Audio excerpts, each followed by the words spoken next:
Hi, Lydia. Welcome to the Boardroom Beauty Podcast. Thank you for having me. Thank you for joining, Kenya. I was just raving about how giving you are. You are a very busy woman, but you still make time for people, and I just so appreciate that.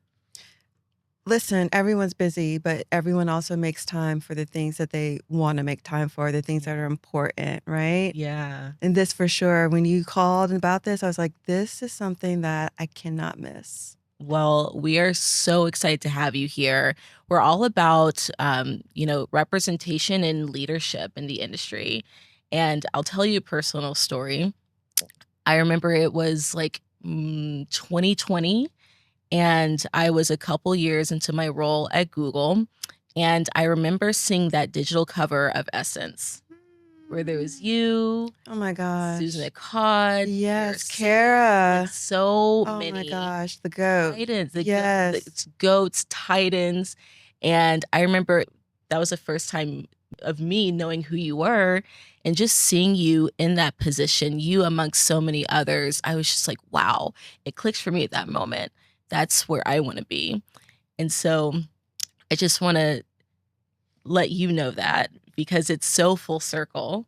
And like we say representation matters, but it doesn't resonate until that representation moves you in some way in your personal story. So Let's thank thank you. Essence also for that, right? For like spotlighting the Black women, like the talent that is actually like in this industry. Because Yeah. to your point, if you don't see it, right, then you don't know that it's You possible. don't know it's possible. And you have no idea about some of these amazing executives who are out there doing their thing every single day. You don't know it's possible for you. You don't even know that these opportunities exist. True. Like I also started my career in advertising. Like I know you started in advertising.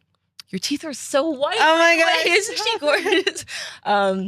But also started my career in advertising. And you said something recently that really resonated with me, that like advertising is such a small piece of things, and you made that shift from advertising to marketing, and we'll talk more about that later. But when I saw you in that cover, you were a director at Shiseido. Oh yeah. Now you're VP. Yeah. You know, like 5 years Isn't that later. wild? It's wild. It's really wild. And so I'm excited to just kind of go back and be reflective with you of that journey.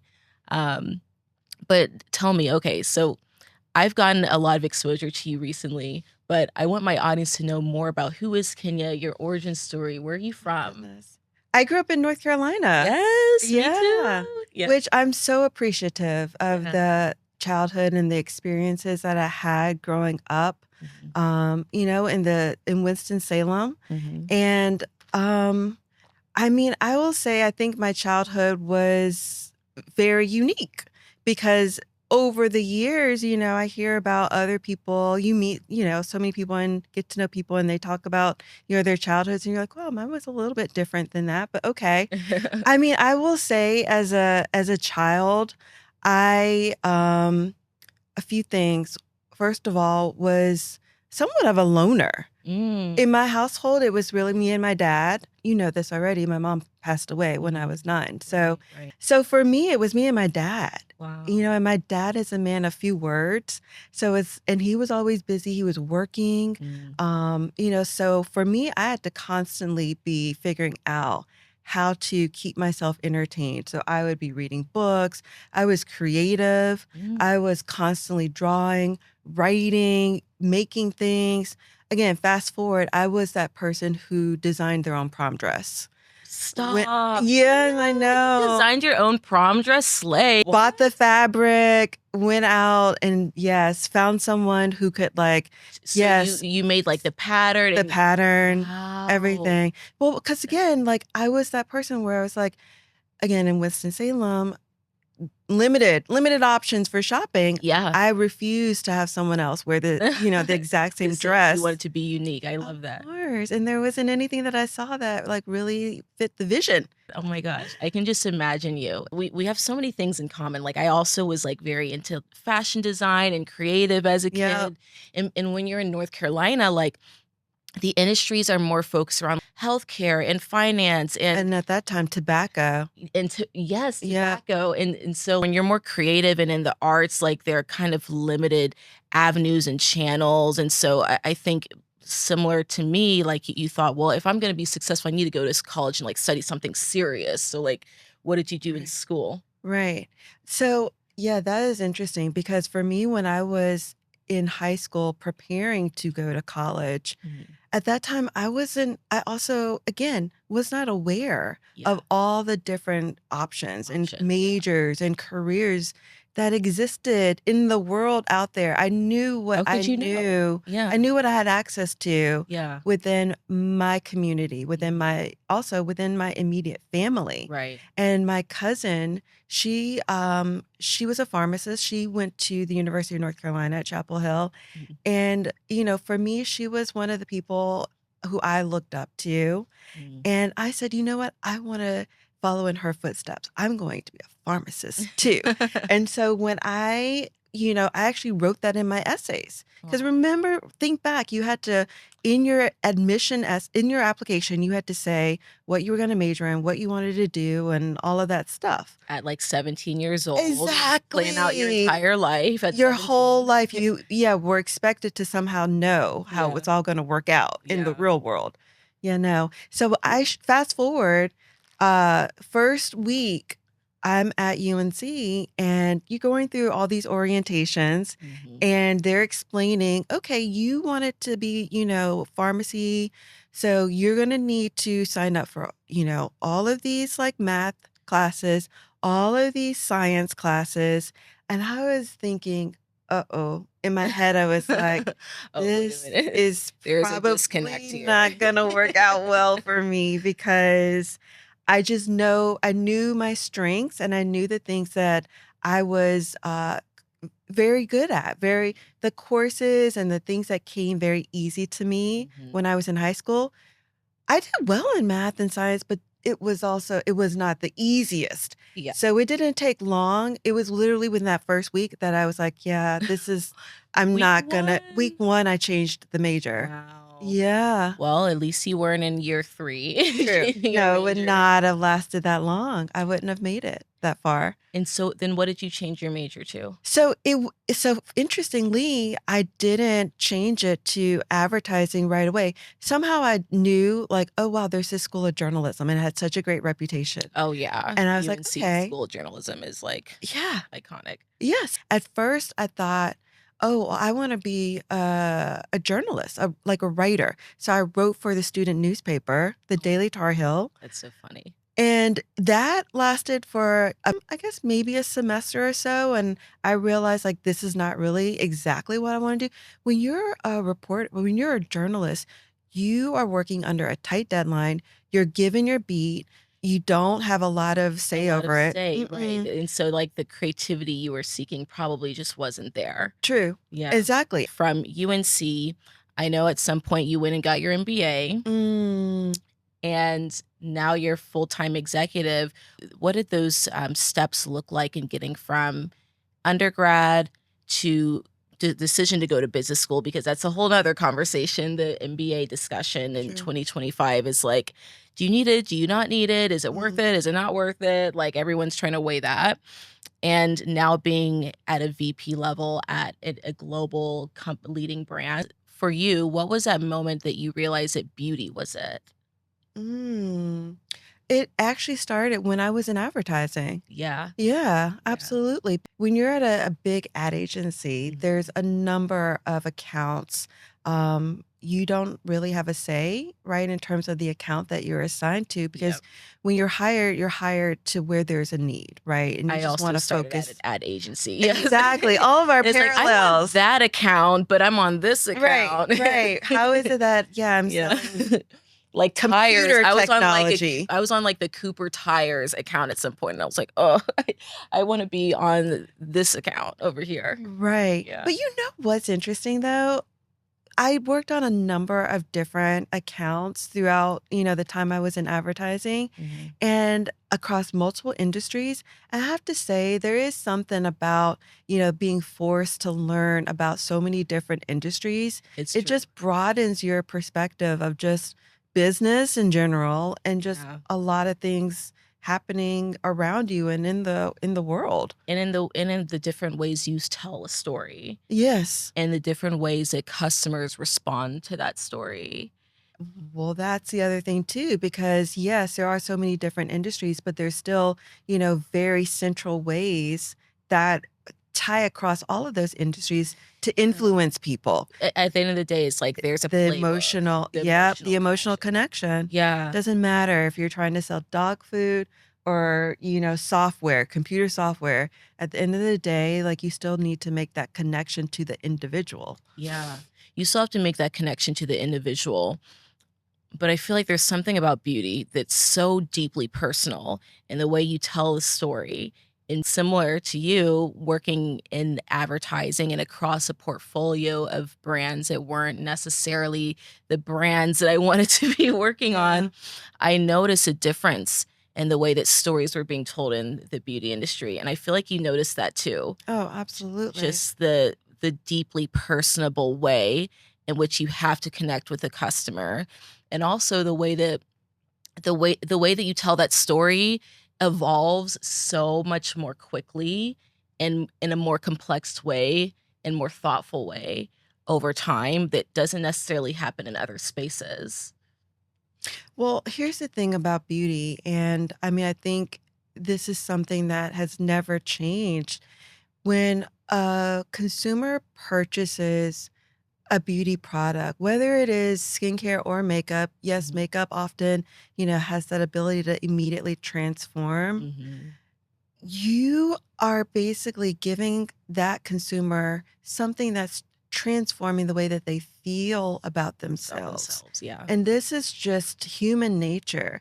When you go out into the world and you feel confident, you feel Mhm. good about yourself, you're showing up as your best representative. Yes. And as a result of that, everyone that you're interacting with is seeing that and you're impacting their experience. Yeah. You're leaving them happier or Yeah. feeling a certain way. They then go off and interact with the next person, and Literally it's like contagious. it's contagious. Oh, I love So that. that's when we talk about how, beauty has the power to change the world, and Yes. for a better place. Like, yeah, it sounds crazy, It but sounds when crazy, you but break it down to like those individual interactions within people, yeah, it does actually. it really does. I recently was listening to a fireside chat with you on Gosh. campus. Uh-oh. Uh-oh. And no, and I love literally like everything you were saying. I was like taking so many notes, like, oh my gosh, yes, like everything she's saying is just like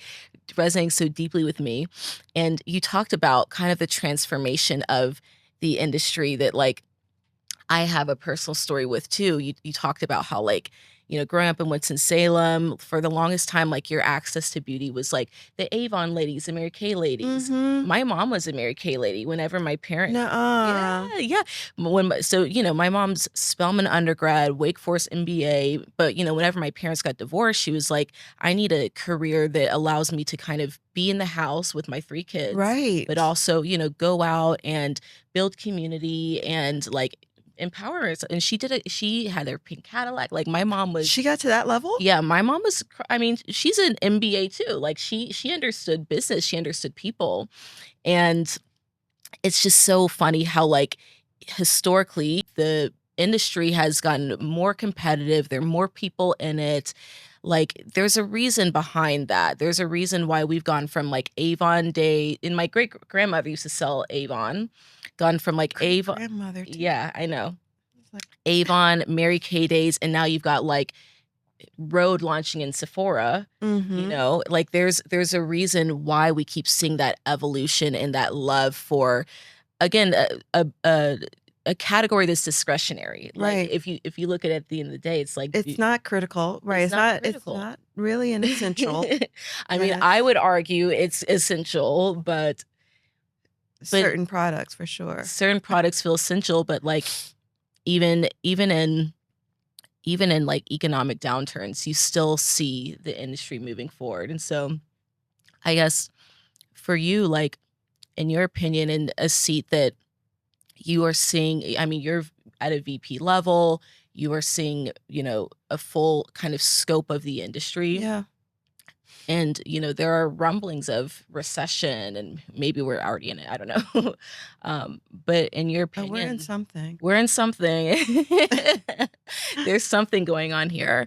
In your opinion, like, what is the thing that's going to keep consumers coming back and continuing to use those discretionary dollars on, you know, sunscreen, Shiseido Ultimune, or I don't know, like a MAC Ruby Woo. Like, what is it? Yeah. I mean, this is a good point. I mean, I think that having been in this industry for so long, it for sure has shown me that it's a very resilient industry. Yeah.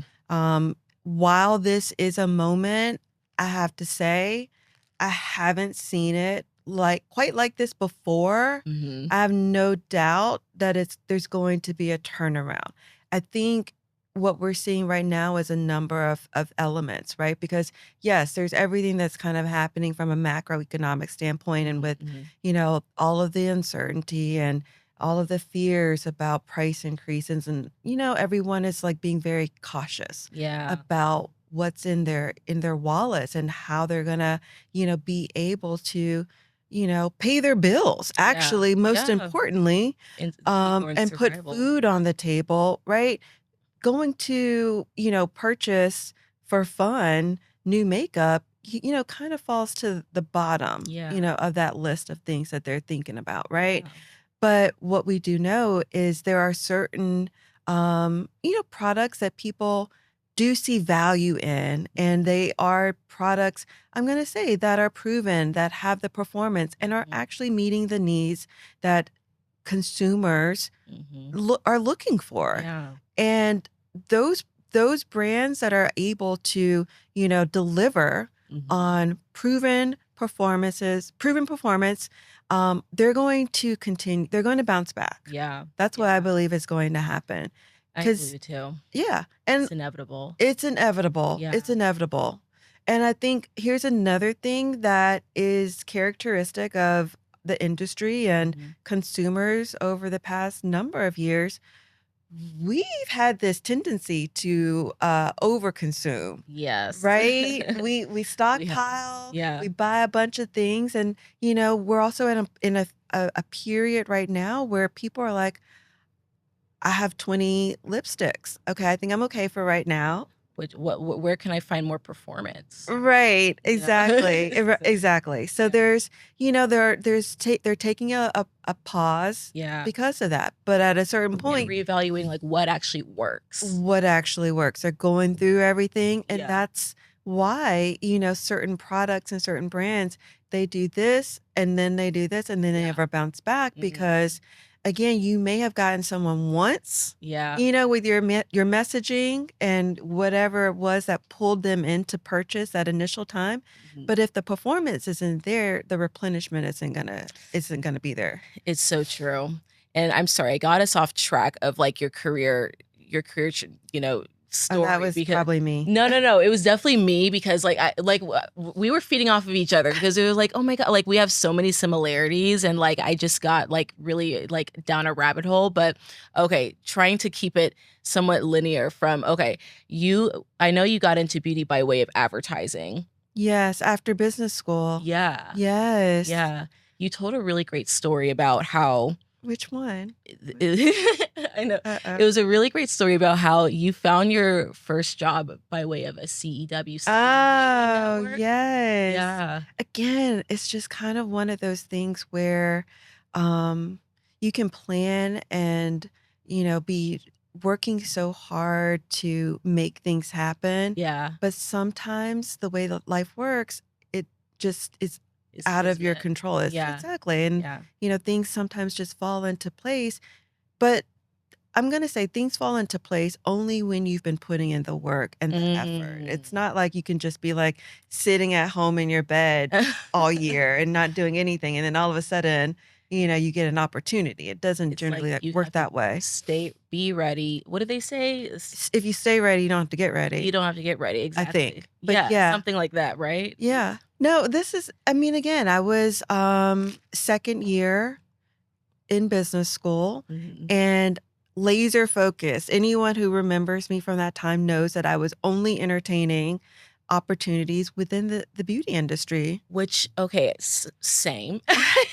Same. Exactly. And some people are like, why do you need to go to business school for that? Like, you don't see that many MBAs like in beauty. And I'm like, first of all, you actually do. Right. And second of all, like, beauty is a business like any other company, any other industry. And people look at you. I mean, did you get the craziest looks when you were like, I'm only entertaining? Oh my God. Like, I know what I want to do. I worked in advertising before. I know like what these brands are looking for. I know what I like. I know what I want. And this is what I'm going for. Oh my gosh. Yeah, oh yeah. No, my classmates were like, I know. It was the looks. It was the looks I was getting that in their eyes. It was that poor Kenya. No, same. And I mean, there have been more opportunities. It's, I think, been more normalized to see MBAs in beauty. But when you were in school, it probably was like even weirder for someone to be pursuing so relentlessly. Like relentlessly. Yeah. Yes. Yeah. And so and there weren't a ton of beauty companies actually that were recruiting at Kellogg. They were recruiting, and also like beauty companies, and like there have been so many indie brands that have popped up and like are actually great brands to work with. Whereas before it was like it's either Shiseido, it's Lauder, it's L'Oreal, it's Coty. Exactly. Yeah. Yeah. So, for me, I had to put in the legwork. Yeah. I had to be the one that was pounding the pavement, sending my resume, emailing it, calling, doing the most, right? Because no one was really coming to me. I had to like really put myself out there. And funny story, yes, I was at an industry event. And it was a speed networking event. I love that concept. I feel like I should try to replicate that. That's a really good concept. I feel like around that time, that was when like a lot of these speed dating things were going on. Just different. Well, people are bringing back speed dating. Okay, so that's a thing. Yeah, okay. People are bringing that back. So that this event, it was speed networking, and there were different tables in a rotation, and different companies were at each table. And I'll tell the story quickly, but I was exhausted. I was, I'd gone through a number of tables. And I was like, I've had enough. Let me, call it quits. And I was trying to, make a quick little exit, and the woman who organized the event saw me like trying to slip out. No. And she was like, no, what are you doing? You can't leave. You're going to mess up the rotation, which I was like, oh my gosh. She was like, just stay. You only have one table left and it's a good table. And I was just like, oh my gosh. Okay, fine. Let me go back. Don't want to mess up this situation, this event. And the last table, there were people from Estee Lauder. I had no idea who the people were. Okay. I'm just sitting back down, taking my seat, doing what I'm told, and just talking, just regular conversation. Yeah. And the woman that I was sitting next to was so animated and was just, I had no idea. She was like from another planet, but was incredible. And she was just like, you would be amazing. You would be amazing at Estee Lauder. Like, send me your resume. And I'm in my head, I'm thinking, oh my gosh, little does she know. Like, they already have my resume. They have your resume. I've called, I've emailed, I've sent numerous follow-ups. They have it. And yeah. And so I was like, what? At the end of the day, I was like, she gave me her card. And so when I was like walking out, I was like, oh my gosh, this woman was the head of MAC. Oh my gosh. Wow. Yeah. The whole time I was like sitting there talking to this woman who's like an industry legend, had no idea. just being myself. And she was just like, I want you. And I was like, wow. There's so many things like just from that story alone that you cannot underestimate. You cannot underestimate the power of being yourself and showing up confidently as yourself. You cannot underestimate the power of, I mean, you were yourself, but you were also ready. Like you had already put in that work ahead of time. So when the opportunity came, like you were Yeah. literally there. Yeah. And then also just like fate and again, just The universe. Yeah. which I think like in a time right now where opportunities feel limited and people are like trying to take control over the progress of their career and running into roadblocks and, there's that frustration like that's really important to remember too. Oh, yeah. And that's the thing. I always tell, anyone in my team that you have to just, trust in the process. And you have to have that faith in Mhm. yourself and just know it's all going to work out. Yeah. You may not see it, right? It may not be apparent, right? When you're out there trying to make opportunities, you're Yeah. trying so hard, to like figure things out. Yeah. But that's when you have to just let go and also know that somehow it's going to come to you because what you're putting out there, you're attracting, back to yourself. It's so true. I love that, Kenya. You're in the industry now. You've Mm. spent time at Mac and Estee Lauder, Bobby Brown. When I first started, it was on prescriptives. Now, do you know that brand? no. What? There was a prescriptives brand There at is a brand Estee Lauder? called Prescriptives at Estee Lauder, and that was No. the first brand that I worked on. Oh my gosh. So this brand was actually ahead of its time. And it was actually a brand that I remember from when I was in high school Yeah. and going to the mall. The thing that Yeah. was like their claim to fame was that you could go to certain counters and they had custom blend foundation. Oh yeah, that's way ahead of its time. I mean, even today, like you only really see that in the East. Like I was Mm. just in Korea and they were doing that, but They I were never doing that see there? that here. No. Ah. Well, It's expensive. it's very It's very expensive. costly to Yes. have all of that at a Yes. counter Yes. because literally what they would do is they would be blending the different pigments to That had to be match your costly. skin tone. Oh, that Exactly. that was And then probably they'd have this like tool, like this whole machine, and then they put the bottle in there and then they type in your information and they'd save your formula so that if you ever came back, so they didn't have to innovative. go through that whole That's so process innovative. of formulating to your shade exactly the That's next time. brilliant. Isn't it? So, and you're on a very innovative brand now. Shiseido prides itself on innovation and pushing the global envelope forward in that space of technology. And I was just in Japan recently, and I saw just, I mean, their Wait, did we present. talk about this? We didn't talk about this. Yeah, we talk like Did we talk a about little this? bit, it was just like in Okay. passing. But like, I went to the flagship, to the Shiseido flagship. Ah. Oh gosh, it was incredible. And you really just see like the rich heritage of a brand like Shiseido. And I'm really curious, like in a time where you are telling the story of Shiseido, a brand with such rich legacy Right. and heritage. There's tremendous pressure in like how you maintain that, but also how you continue to translate that to new generations without alienating your core. So I would love to talk about that because I think that's a really great lesson that so many other brands are probably grappling with, new and old. Mhm. How do you tell a story that continues to center the core while also speaking and also being inclusive to like other audiences outside of that? Yeah.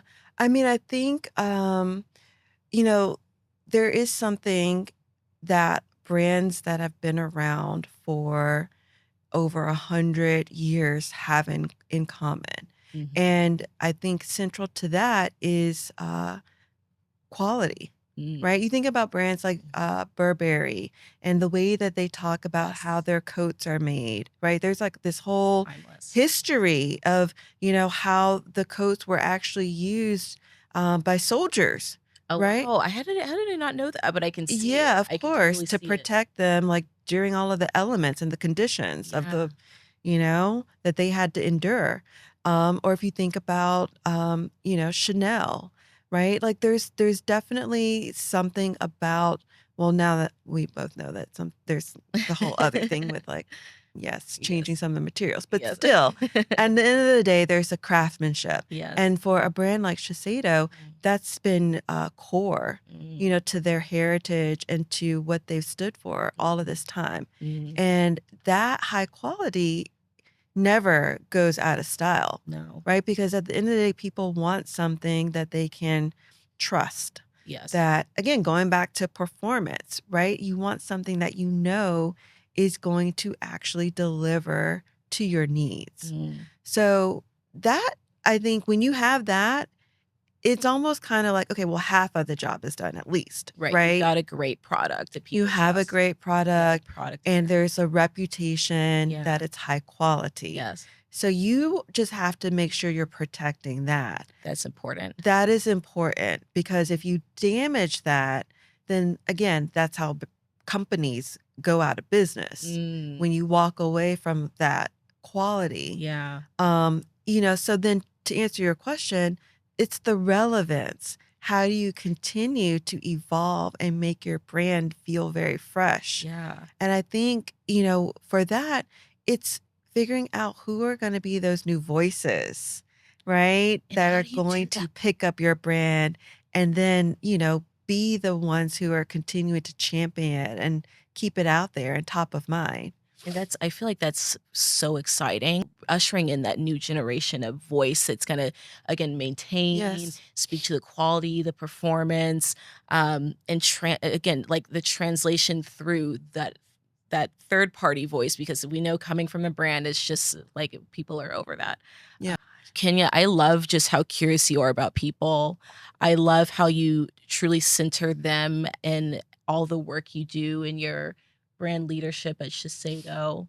Um, just to close out, because we're going to have a part 2 and we're going to pick back up on this. Um, what is something that you think that the industry, like a new frontier of the industry, that is most exciting to you?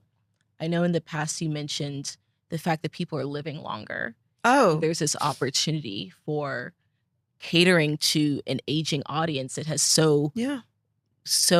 long been ignored. Oh, for sure. And that's going to touch a number of industries, even just outside of beauty. It's going Yeah. to touch on, places that are taking care of the elderly. Yeah. But yeah, I think that for sure, this whole idea of longevity and wellness because people are aging, Yeah. right? And they want to maintain that quality of their lives. Brands that are able to offer the products that are really speaking to them Yeah. and addressing their needs at these older stages in life, that's a huge opportunity that we are Huge. just now starting to touch. I'd agree. And I'd agree. I can see it. And you see, to your point, other industries starting to cater to that. Oh. There's like in supplements and Exactly. you see it in so many places.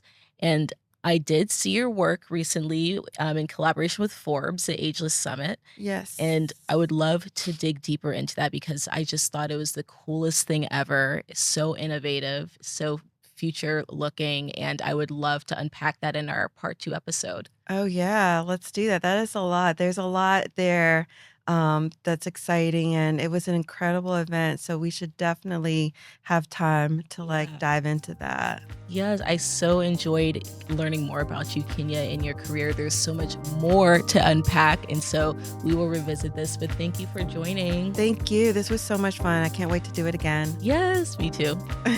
Bye. Bye. Okay, that was cute. I'm sorry. Yeah,